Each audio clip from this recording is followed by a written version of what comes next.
Hello বন্ধুরা, সবাই কেমন আছেন? নিশ্চয়ই সবাই ভালো আছেন। আমার সামনে দেখছেন একটা নাতাশা আইপিএস এর একটা সার্কিট আছে। তো নাতাশা আইপিএস সার্কিটে কি সমস্যা দেখা দেয়?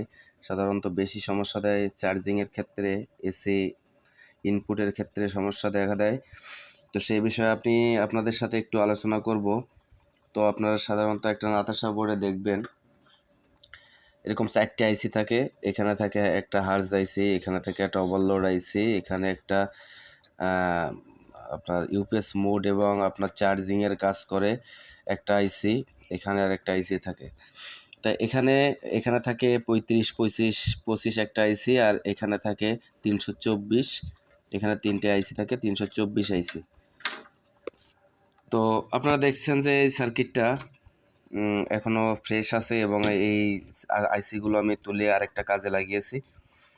তো চার্জিংয়ের ক্ষেত্রে যে সমস্যাগুলো হয়ে থাকে সে সমস্যাগুলো সাধারণত এই একটা আইসি আছে 324, এখানে এই আইসিটা আপনারা খুলে পাল্টিয়ে দেবেন, তখন আপনার চার্জিংয়ের সমাধান হয়ে যাবে।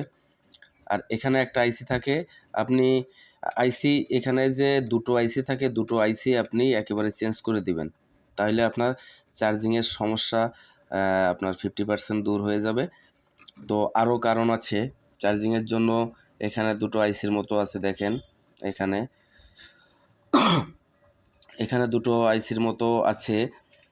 এই আইসি দুটো পাল্টিয়ে দেবেন এবং এখানে দুটো ট্রানজিস্টর আকৃতিতে দেখেন মসফেটের মতো দেখতে দুটো পার্টস আছে, এই দুটো আপনি পাল্টাতে পারেন। তবে আপনি যদি না বোঝেন সেক্ষেত্রে আপনি এইগুলো চেঞ্জ করবেন, এই একটা আইসি এগুলো চেঞ্জ করবেন। চেঞ্জ করার পরে যদি আপনার না হয় তাইলে আপনি এখানে একটা আইসি আছে, এটা চেঞ্জ করবেন। আর অবশ্যই একটা কমন বিষয়, এখানে একটা ট্রানজিস্টর থাকে, আমি উঠে ফেলছি।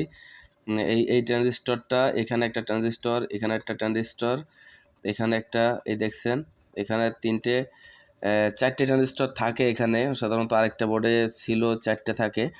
তো আপনি এই 3টে ট্রানজিস্টর আপনি পাল্টাই দেবেন, পাল্টাই দিলে আপনার চার্জিংয়ের যে সমস্যা, এসি ইনপুট, সেটা সমস্যা দূর হয়ে যাবে। তারপরেও যদি না হয় তাহলে আপনারা অবশ্যই রিলেটা চেক করে নেবেন, রিলেটার জন্য অনেক সময় সমস্যা হতে পারে।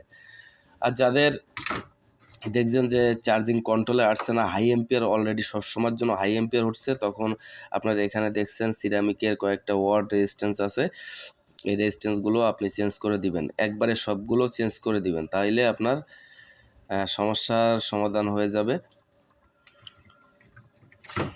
তো দেখছেন এখানে আপনার সাধারণত যদি একটা আইপিএস যদি 500 ওয়াট হয়ে থাকে, সাধারণত এই বোর্ডে আপনার 3টে 6টা মসফেট দেওয়া থাকে। তা আপনি চাইলে আপনি এখান থেকে ট্রানজিস্টর মানে মসফেটগুলো বাড়াতে পারেন। এখানে বাড়ালে আপনার ওয়াটটাও বেশি পাবেন। শুধু ওয়াটটা যে ট্রানজিস্টর এই মসফেটের উপর নির্ভর করে সেটা না, আপনার এই মসফেটটা বাড়ালেও অবশ্যই আপনার খেয়াল করতে হবে যে আপনার ট্রান্সফর্মার যে অ্যাম্পিয়ারটা, ওয়াটটা ঠিক আছে কিনা, সেক্ষেত্রেও আপনার একটু দেখতে হবে। ট্রান্সফর্মার যদি ছোটো হয়ে থাকে তাহলে আপনার শুধু মসফেটগুলো বাড়ালেই ওয়াট আসবে না। তো বন্ধুরা, এইটা হচ্ছে ওভারলোডের কাজ করে, এটা ওভারলোডের কাজ করে। এখানে একটা ভিআর দেখছেন, ভিআরটা আপনি যদি ঘুরিয়ে আপনি লোডে রেখে ঘুরান তাহলে দেখবেন যে ওভারলোডে কাজ করছে। আর ওভারলোডে যদি কাজ না করে, অনেক ক্ষেত্রে ওভারলোডে কাজ করে না, সেক্ষেত্রে আপনি এই আইসিটা চেঞ্জ করে দিবেন, আবার আপনার ওভারলোডে কাজ করবে। এমনকি হতে পারে আপনার ভেরিয়েবলটাও নষ্ট হতে পারে, ভেরিয়েবলটাও চেঞ্জ করে দিবেন। তো বন্ধুরা, এই পর্যন্ত, সবাইকে ধন্যবাদ।